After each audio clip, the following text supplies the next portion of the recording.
Welcome to the You Decide podcast. I'm Dr. Tiffany. We are going to bring you stories of ordinary people who have chosen to live an extraordinary life, outside of their comfort zones and into confidence, possibility, and certainty. You are just one decision away from living your most aligned life, because let's get real, that's what we all want.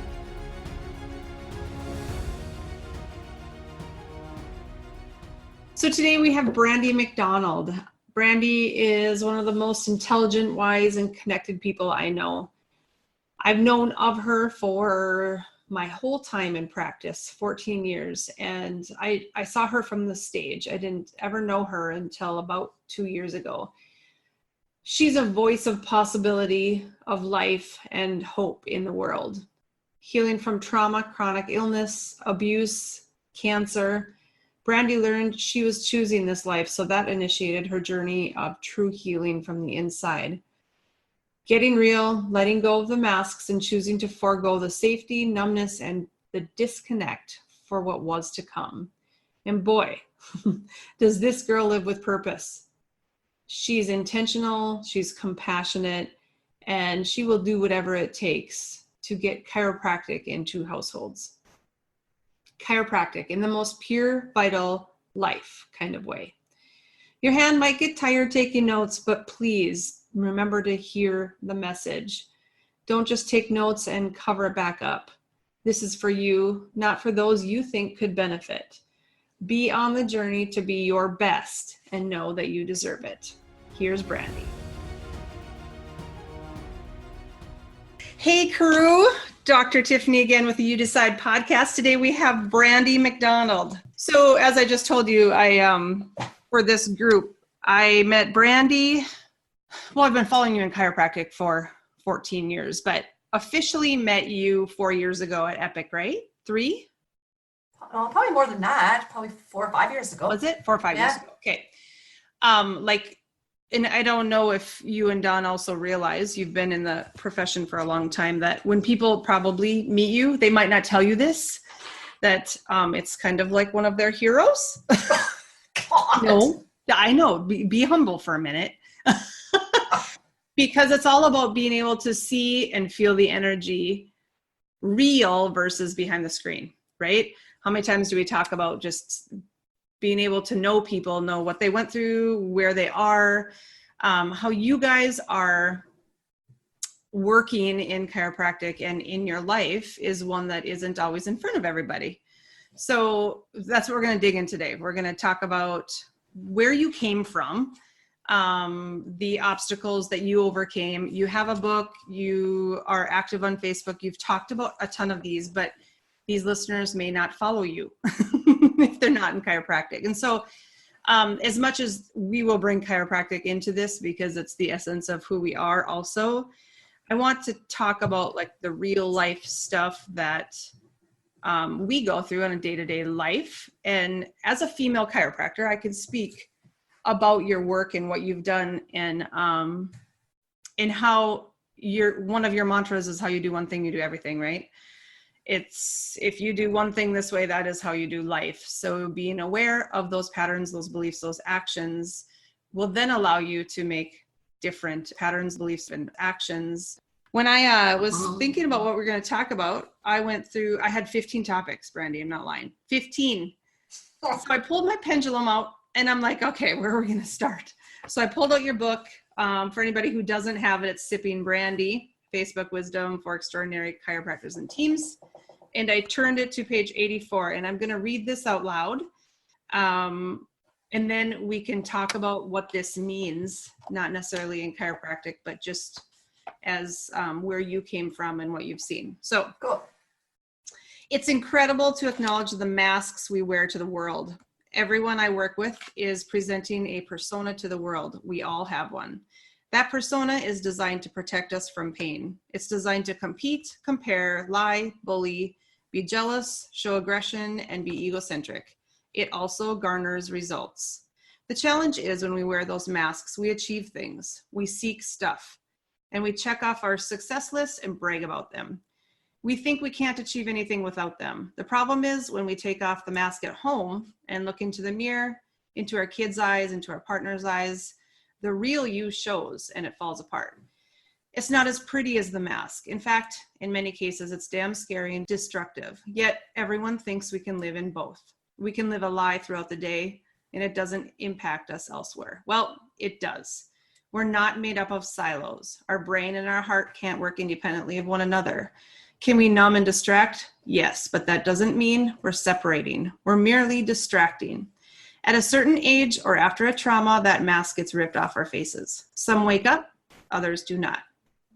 Those who wake up take inventory of their lives and don't like what they find, yet they've created all of it. The awake, unmasked person takes total responsibility for this. If you can create the past results, you can also create different ones. The person who remains asleep puts their mask back on and blames others and keeps doing the same thing as their lives fall apart around them. Not wearing a mask doesn't equate to crying in public or being naked. It's simply an alignment of your head and heart. You can't put on a mask when your heart and life force makes decisions. You can only wear a mask when your altered, programmed mind makes decisions. Align that, become congruent, and trust me, your life will change. Dang, that sounds good. Good stuff there, hey? Who wrote that? God, my coffee must be good in the morning. So I know it was a little long, but can we break down masks? Can we break down how we use them? Yeah. You know, I had come back, for listeners who don't follow me, every morning for the last 4 years, I wake up and I write on Facebook. And so obviously my personal Facebook page is mostly chiropractors, their staff, and often sometimes their community that they support, they will refer to follow me on Facebook. And so it just started off just being almost cathartic, just writing cathartically every morning, things that irritated me, bothered me, exciting things, stories about my practice, stories about people who are really transforming their lives. And my past work is as a social worker. So I really found people resonated with me marrying sort of what I did in working with people in those days to what I do now. And chiropractic is just a tool for us for transformation. It's not what people think it is. And so that just happens to be my tool that I can access people through to help them transform and become aligned. And I don't even mean that structurally aligned, because some of the public might think that that's what we're talking about. Right. I really mean aligned to who they are meant to be without all of the learnings that they've had that has told them who they should be. So I think that when the book was put together, I just put together top posts that people had engaged in. And other than my stories of people who are in my practice that are really having life-altering, health transformative events, the biggest one was really personally developed type of post like that one, where I'm writing about my experience working with people and my own experience in healing. And I think that the mask, I had gotten home from a seminar, and the theme of that seminar that I had gone to was masks. And the organizer of the seminar had gone up on stage wearing a mask. And his whole idea was that as we take the mask off, we look to ourselves to see, do we like who wears that mask? Because to some degree, we all have a mask on all the time. Mm-hmm. How much we wear it, how long we wear it, how thick it is, how hard it is to take off, is all really related to how safe we feel in the world. And the more unsafe we feel in the world, the more we put on a bigger, heavier, harder to take off mask, because that is our armor. And our armor, in hopes that that armor will protect us from either further getting hurt or a feeling of unsafety that most of us have felt at some point in our life. And so unfortunately today, in the world that we live in, I would say most of us look up to and align ourselves with masks. We look to people, we role model people who wear masks. We buy coaching programs of people who are wearing masks. We buy books and follow people on YouTube, and Instagram is my favorite example of what masks look like, because if you've ever seen anybody off Instagram that doesn't use a filter and you go, what? Does it look like that person? Absolutely. Like, what is going on right now? And so social media has really elevated our destruction of aligning ourselves with false personas of people that aren't real. And so it makes us become less real. And I think there's a movement today, which I'm really happy to see, both in what we do in chiropractic, but also outside chiropractic, around authenticity. And authenticity is really becoming the currency of our next generations, because they realize that they're growing up with a world that is wearing masks of success and masks of money and masks of looks and masks of all of these things, but that's not who the person is. And so it's really tough for people to find role models, especially our young people, to find role models who are authentically aligned to living their own gift, whatever that looks like for somebody. And it's different for all of us. And so when I wrote that post, I was really coming home thinking about, who had I aligned myself to early on? And as a young woman, I really didn't have any role models that didn't have these masks on. And in fact, when the mask is on, you have the ability to be really quite destructive to other people, because it separates you from your alignment to your heart. Because when you're in your heart space, it's really hard to be nasty. Yeah. It's tough to be really bitchy when you're in that space. When you're in that egocentric, it's all about me space, which is a part of the brain that is in our survival part of the brain that tells you, you better get them before they get you. That mask, you can be quite destructive to people and not even really be aware of it. And it actually leads to a lack of connection. Then it actually sort of interrupts our ability to be really aligned with people that are authentic, because we push people away. And I found that in my 20s, that was sort of where I lived. And I lived in that a lot because I was driving a career. I wanted to achieve things. I was really young and successful at the time at what I was doing. So I felt like I had to behave a certain way, talk a certain way, look a certain way. I had to compete with the big boys at that period of time. And so that was a really difficult place to be for me, because I was really not a very nice person. And so I think back on those days and I just think, oh my God, I'm sorry for all the staff members that I had at that time, because I was not a very nice person.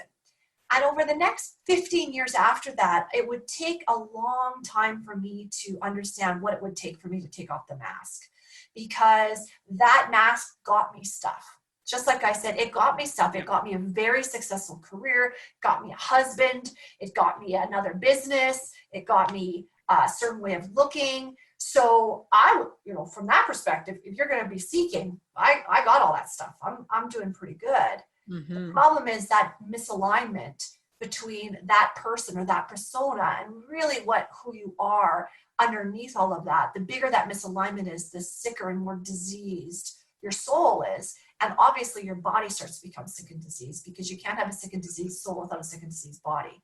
Yep. And so I think for me, that's really where that post came from. And really having a conversation just to say, that's you. And that sort of inside yourself, you go home at night. I literally would say these words: I'm a different person at home than I am at work. Meaning I was better at work and not so much at home. And I remember saying to my then boyfriend, who's now my husband, I said, you're not going to want me when you get to know me. So little pieces of that underneath the mask where I didn't feel good enough without it on would come out in conversation. And that really, I think, in retrospect, as I look back on those days, I really didn't want to take off the mask, because I felt if I did, first of all, you're really going to see what a terrible person I am. Because I did not feel worthy. I did not feel secure. I did not feel like I had anything to offer the world other than the work Brandi that got all this stuff. Not realizing that was just a small part of me, that I was so much bigger than that. And so, I think the process for me over the next 15 years to just fully take off the mask and be okay, and know that I was going to be safe. I was going to be okay. I'm resilient. Things are going to happen, but I'm going to be able to bounce back. And I don't necessarily need to put that mask on to protect me anymore, was a really big part of why that post was originally written at that time. Oh, that's awesome. So I probably until I really started working with you, I was aware of my identities, but I would always say I have 3 identities, right? Got Dr. Tiffany, the one that knows exactly what she's talking about, where she's going, how she's doing it. We got Tiffany, which is the in between, the person that doesn't call me Tiff, that doesn't know I'm a chiropractor, like that, completely fake in between. And then we got Tiff. We got my casual person. And so I think of my identity of identities is such an awesome topic. So what happens when we get stuff, right? Yeah. We have these masks on because our identity is stuck at work and that mask comes home. We get stuff, we achieve things, we are addicted to success. Best way to put that. Because I think of a female who is, especially in this world, trying to make a name for herself, trying to prove that she can do it. She can be different. Even though her dad said this and this and this, I'm going, right. We have this, like, I'm going to prove it. I'm going to prove it. And eventually that gets just really, really tiring. At what point did you let go of the addiction to success in your stuff? What point was it that you were like, whoa, this is just not, the inner turmoil was too much. The incongruence was too great for you to live these two lives? Well, I think one of the things that I said in the post is that in order for you to truly transform, you have to acknowledge the truth. Yeah. We spend a lot of time running from our own personal truth, whatever that is. Nobody can tell you what your truth is, but it is there. And the acknowledgement that you cannot live a siloed experience was really important to me, because I, like you, thought I could live all these different personas or identities, as we call it. So I could live work Brandi, I could live fun Brandi, I could live partner Brandi, I could live all of these Brandis. And yet if you were to strip away all the Brandis, so I came to you and pretend you had all those masks on a wall and they all represented something to you. Those are the silos of your life that you live in and they don't touch one another. And I pulled all those masks off your wall and left you bare, like naked. What would be left? That's really who we are. And so in most of my transformative work with people, they don't know who that is. So if we were to take away your role as a chiropractor, your role as a mom, your role as a wife, your role as a business person, you take all the roles away and just really talk about who you are, because most people will define themselves. If we ask people who they are, they define themselves by the masks and the personas that they put on and the things they have and the things they do, but not truly who they are. Mm-hmm. Now, life changes when you can define yourself as who you are, and then you go and access things. It just looks different. It's not that you can't gain success in either of those two models, but there's a massive difference between the push energy and the pull energy that happens. And when we're in a persona or a mask or whatever it is, there is a massive push energy. When you're, I call it living your life or your business or parenting, living it, hanging on with sweaty palms. And it means any moment it feels like if you were just to loosen your grip a little bit, your whole world would fall apart. That's push energy. And you can push for sure. I would suggest most of us as females, we push between the ages of 20 and 40. So for 20 years, we push. We go to university, we go to college, we graduate, we get married, we have children, we have businesses, we have jobs, we raise those children. And then all of a sudden in our 40s, mid 40s, maybe even 50s, you see a lot of women going, like, is this all there is? And it usually is a period of time where the transitions of those personas are changing. The children are leaving home, they lose their job, their business doesn't maybe make it or it's not a success. There's something that happens externally where internally we go in and we have some life experience and we start to look at, like, is this all there is to my life? Right. I happen to just have that very early on in my 20s. Because I was chronically ill. So like I said in my post, you could have the universe slap you upside the head with something and you may wake up, you may not. I happen to wake up. And I happen to look at how much of my life I was pushing, really in fear that if I were to let go, everything would fall apart because I had no sense of safety. And so there was a huge dramatic change for me and my health over the next 15 years. As I just slowly, nobody, I'm not, everybody takes it to the nth degree going, well, you don't understand. If I let go of nothing, I wouldn't have supper. My kids wouldn't get picked up and my business would fail, right? So right, I'm not the point. Yeah, like everybody goes to the furthest nth degree possible of what might happen. So just know if you do that, what you're doing is you're defending your position. And I totally understand. If you defend where you're at, you can't transform in defense. So I totally understand. It feels like if you could do that, it would be awesome. for a period of time, but what you will start to find out is you just can't. And when you find that out, I don't know. It's different. I think it's different for everybody when they actually find that out. Like I said, most of us, it's a big smack upside the head, or it's a dramatic life experience. And we sort of look around and we realize we don't know who we are. Like we don't know where the last 10 or 15 or 20 years of our life went. And it is in that moment you can start to really start to peel back some of the layers. And I'll tell you, it's scary, because if you've only ever known yourself by what you've achieved, like your kids, your marriage, your business, and now we take that all away and we've not been able to really identify ourselves with who we are and our gifts to the world. It's a scary place to be, because you feel like there's nothing left. And 100%. So I think that is why a lot of us are afraid to do the work. But with awareness, you can't unsee it. So I think for me, my biggest goal in life is I'm not looking to change the world. I'm not looking to transform people. I want people to bring up their own awareness. And as an organism and as a person gets more self-aware, you don't need somebody to tell you what to do, because automatically with a higher awareness, you automatically make different decisions. Yep. Which let's go chiropractic, because chiropractic is awareness, right? Yep. Tell me, when was that point that you transitioned from chiropractic to pain, symptoms, conditions, to chiropractic being all about life, which innately starts at awareness level, right? That's well, just what we talked about, was it last week when we talked about the chart? Well, about personal responsibility, right? Yep. The foundation of that personal responsibility is having awareness in your body.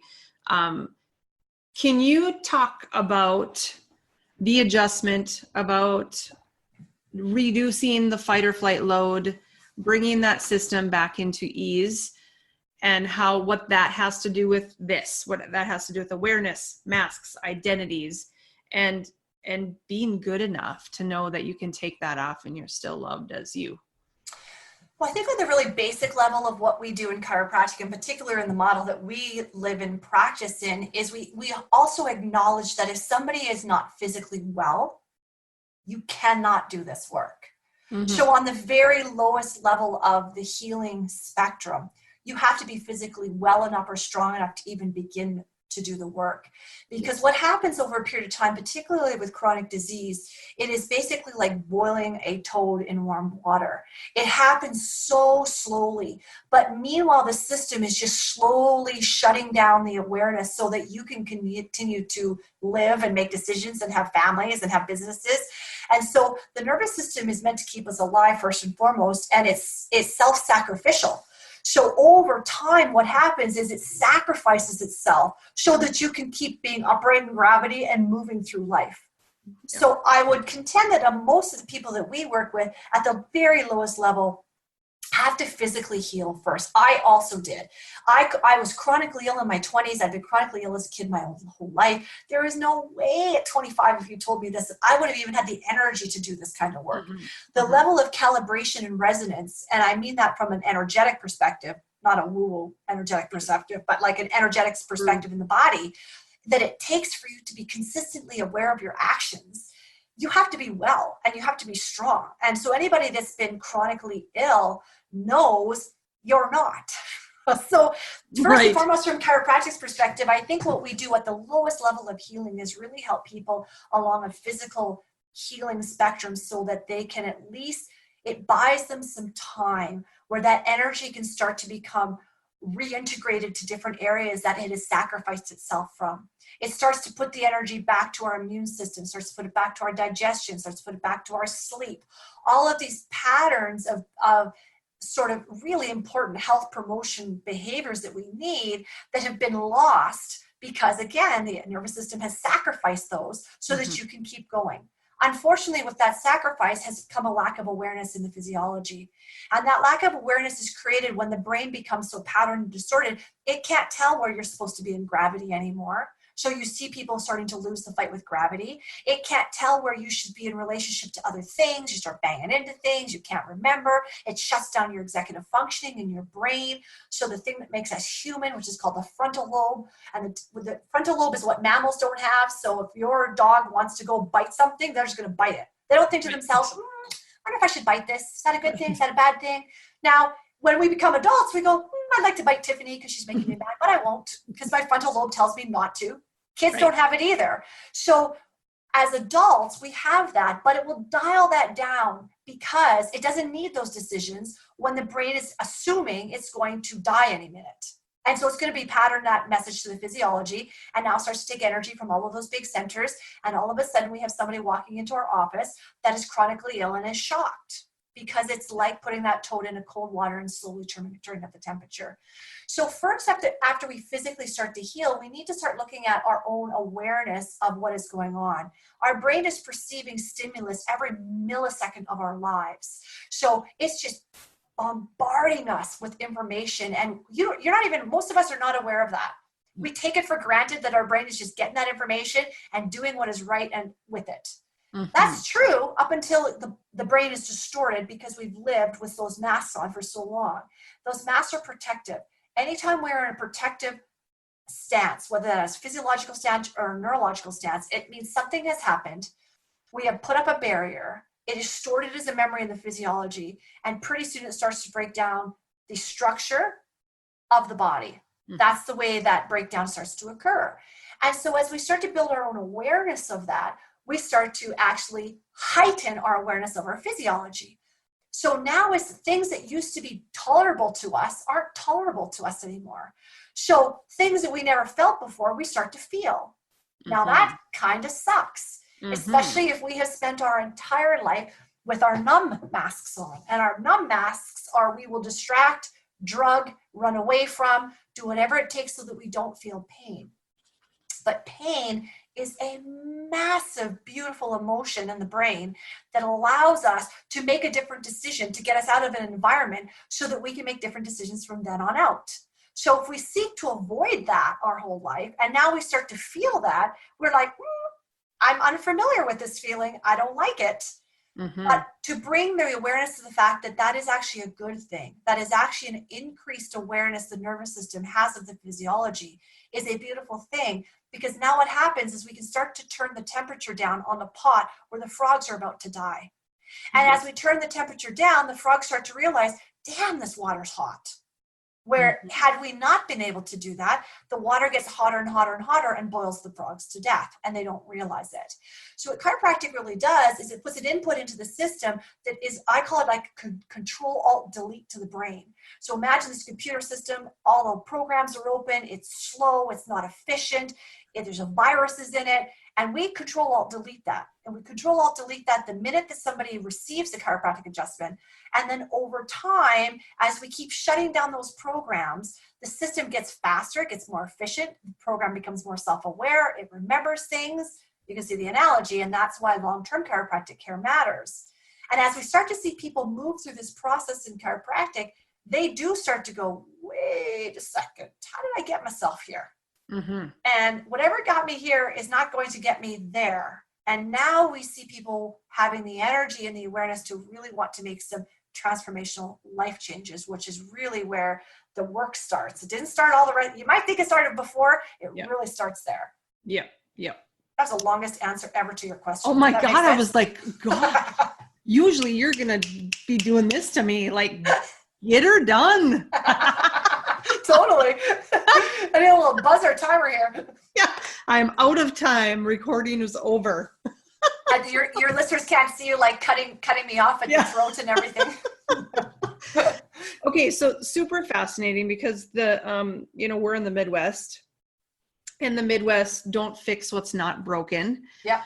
I think is extremely relevant with what you just talked about. It's going to be one of our last points at least, but so when we talk about physical healing, and we need that before, especially in chronic disease, before even being aware of our thoughts and emotions. How do you, when people think of physical healing, they do not think of chiropractic? No. They think of anything with touch, massage, PT, acupuncture, maybe even a little bit before. And so as we're talking about chiropractic has everything to do with life. Mm-hmm.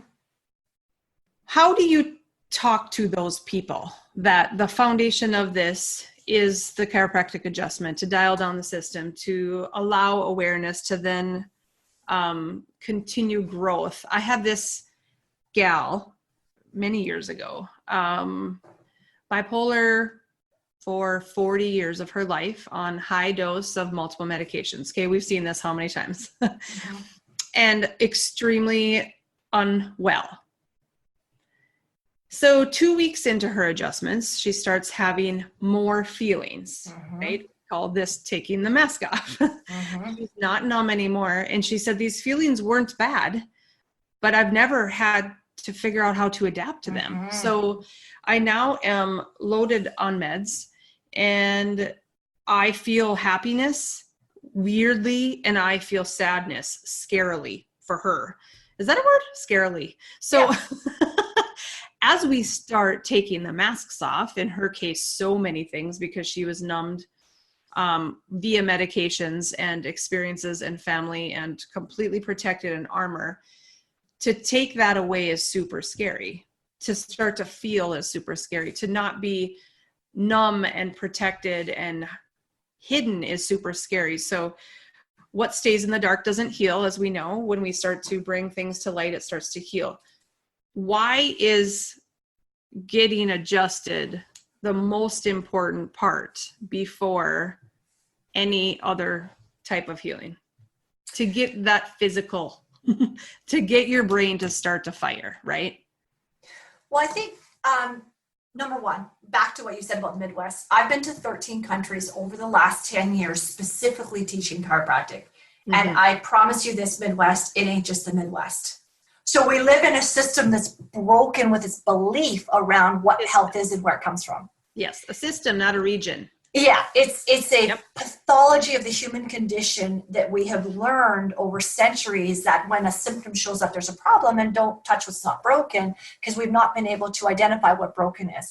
Nobody's ever broken. Somebody is always either moving towards a state of health and well-being or away from it. It is always a spectrum, and it is always a continuum.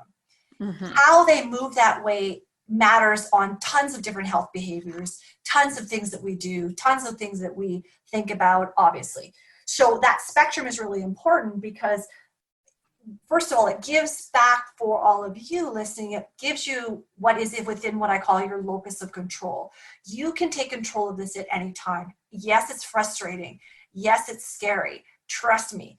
I get a lot of people who think that I don't understand. And my answer is, I could go toe to toe with any trauma survivor or chronic disease survivor, and we could talk. But I don't, because what is more important to me is, how did I get past that? Not what created it, but how did I get past it? And what did I need to do? And not just do to an end, do forever. Because health is not something you get to. Health and well-being is not something you arrive at.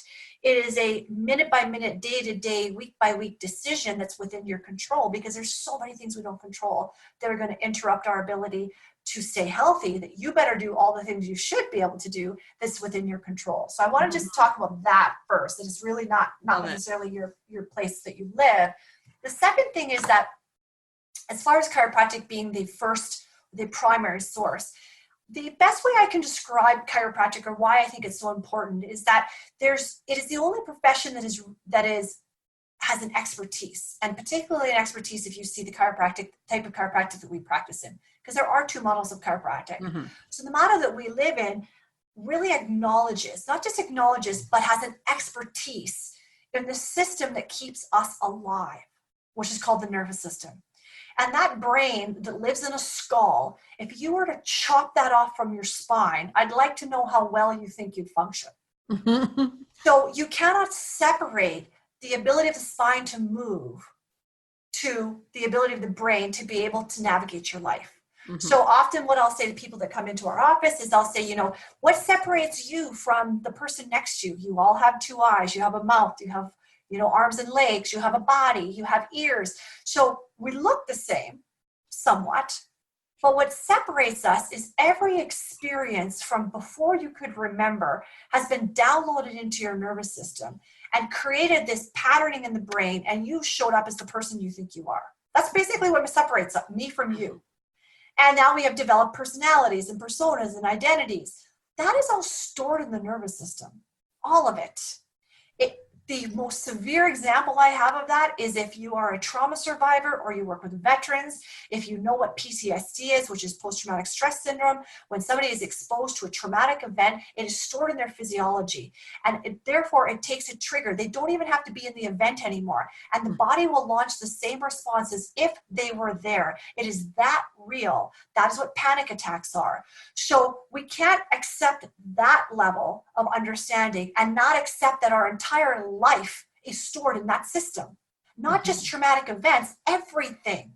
And as soon as that spine ceases to move properly, remember, you can't chop the head off from the rest of it, we know then the brain cannot perceive the world effectively. So why is chiropractic the primary source? Because as chiropractors, as we start to slowly begin to move that spine, provide that Control-Alt-Delete to the brain, starts to clean up the programming. Like I said early on, we start to see the energy go back to where it's supposed to. And the physiology that is often living in yesterday, it's not living in today. The physiology is living in what happened yesterday, whether you survived trauma or not, starts to go, oh, well, hello, body. And body goes, hello, brain. Never saw you before. Because that highway, that super highway between the brain and the body and the body and the brain, which is called the spinal cord and the spinal nerves, is clearer. And as soon as that's clearer, the brain becomes clearer. That is why chiropractic is first and foremost, to allow that system to be as clear as possible. And we live clearer lives when it is. Love it.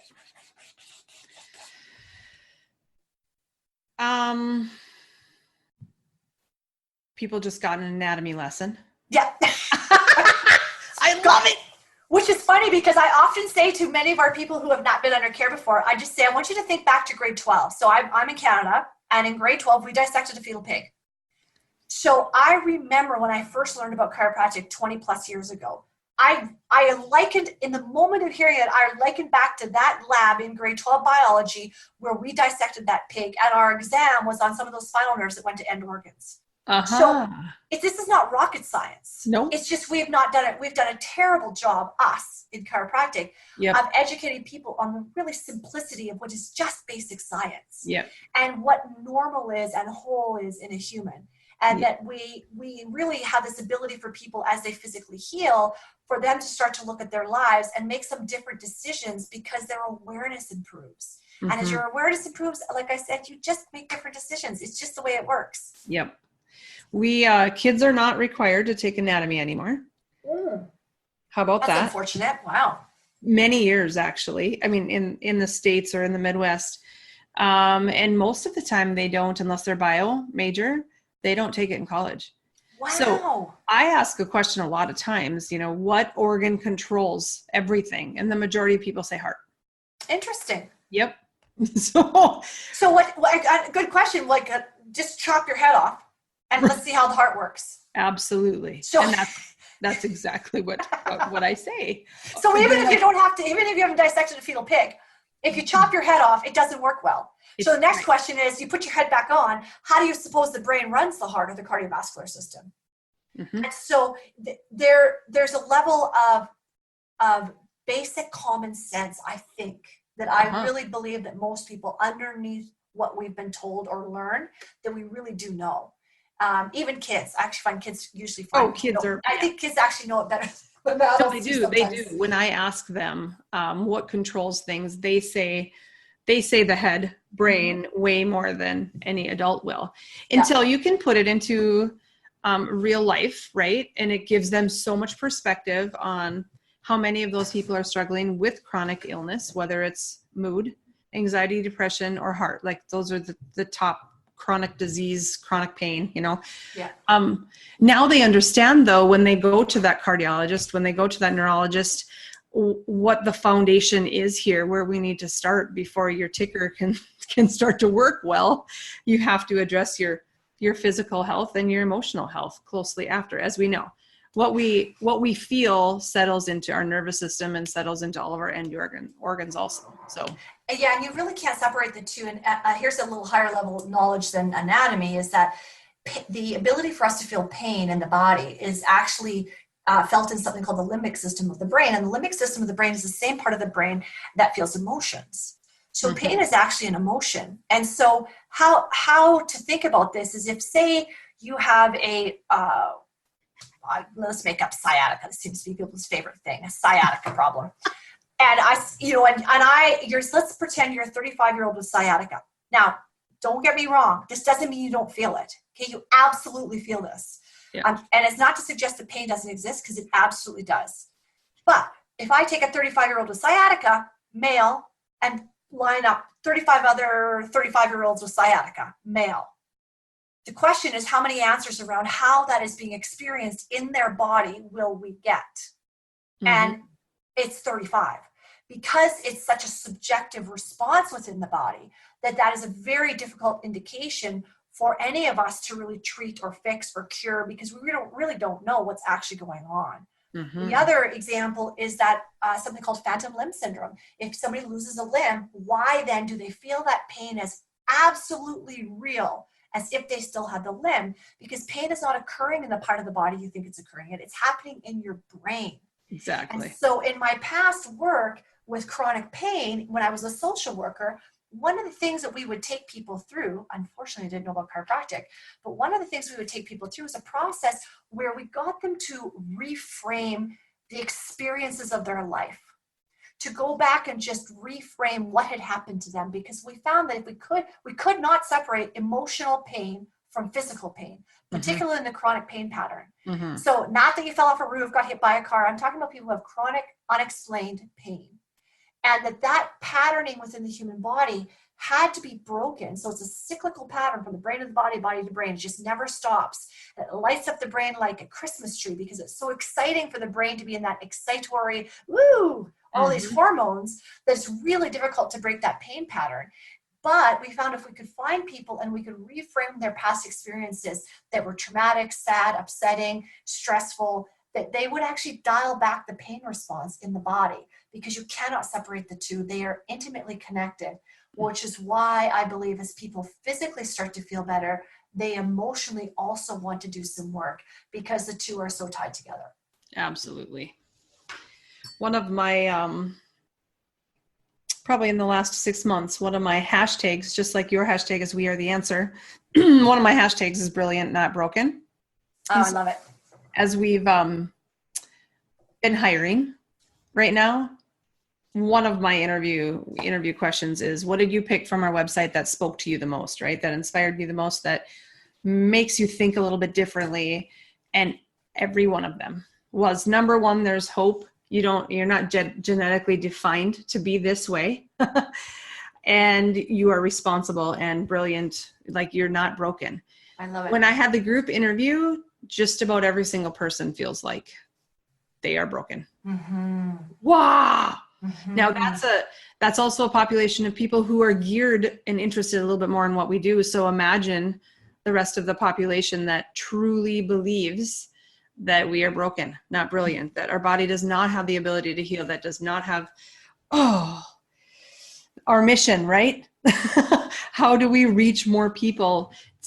First things first, give them hope that it can be different, that this is not your death sentence. Just talked to somebody today that's been in chronic pain for 40 years. And the first thing she says is, well, I know a lot of people worse than me. Yeah. Ooh, right? Yeah. Yeah. Take a step back. Let's be personally responsible for you. Let's get your brain firing. Pretty soon she's going to start to see a different reality for herself. Hope that it can be different, that you're not in that victim mindset, right? Well, but back to the first of our talk, the other thing is those of us that have been chronically ill love that mask. Mm-hmm. And I don't mean that we love the experience of living it. I mean, it becomes our identity. Mm-hmm. It's what we talk about. It's what we talk about with our friends. It's what we talk about with every provider we see. So what happens is when that level of the body is beautifully brilliant and the brain is always going to respond to the situation at hand. But the problem is when that nervous system is so distorted, the response isn't what we want. And if left, because remember, we're either moving towards health and well-being or away from it. And as we keep moving away from health and well-being, yes, the physiology does start to break down. And sometimes it breaks down irreparably. meaning we can't get it back. Mm-hmm. So that does happen. That is in chiropractic what we call a limitation of matter. It has been left for so long that now, and that's when our chemical interventions happen. Sometimes surgery has to happen. Yes, that is at the far end of the spectrum. Mm-hmm. But before that, when we wear a mask of being chronically ill, and the way that we defend that is to go, well, God, you should see my neighbor. My neighbor's got like 6 more diagnoses and 10 more medications than I do. So that lets me believe that I'm okay. So beneath that, what she's saying is I'm desperate for somebody to tell me I'm okay. And I think what you're going to do with the podcast and what each of us do in our office every day is we're trying to really stimulate for people that they are okay. Mm-hmm. And that they have the ability to make the change. And yes, it takes time. And yes, it takes money often. And yes, it takes a commitment. But if you're willing, there are lots of people willing to support you in that. And it doesn't have to be the way it is for people at all. If they make a decision. You like that? Once they decide. You decide, which brings me to my last point. So it was about a year ago, right? When Dawn and Brandi are some of my mentors. So we were on a call a year ago, and I was hemming and hawing, going back and forth, not being able to decide.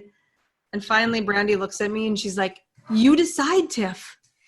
And so that is the whole foundation for this project has been, and actually will be forever the inspiration behind all of my side work. It's what I've talked about in my chiropractic practice with friends. It truly is up to you. You get to decide how you want to live, right? You get to decide who you spend time with, what you spend your money on. You get to decide everything. And so thank you to you and Dawn for being you're my people. Excited for you. And I'm excited you finally decided. Awesome. I did. Well done. Congratulations. Thank you. All right. I appreciate everything. This may be in 2 parts. I mean, not another hour, but split this into 2 parts. Because there's 2, oh my gosh, amazing topics that people can take and step into that driver's seat, knowing it doesn't have to be the way it is. So I appreciate you and all you are doing for obviously your practice and chiropractic in the world. You guys are doing amazing things. Thank you. So are you. Congratulations.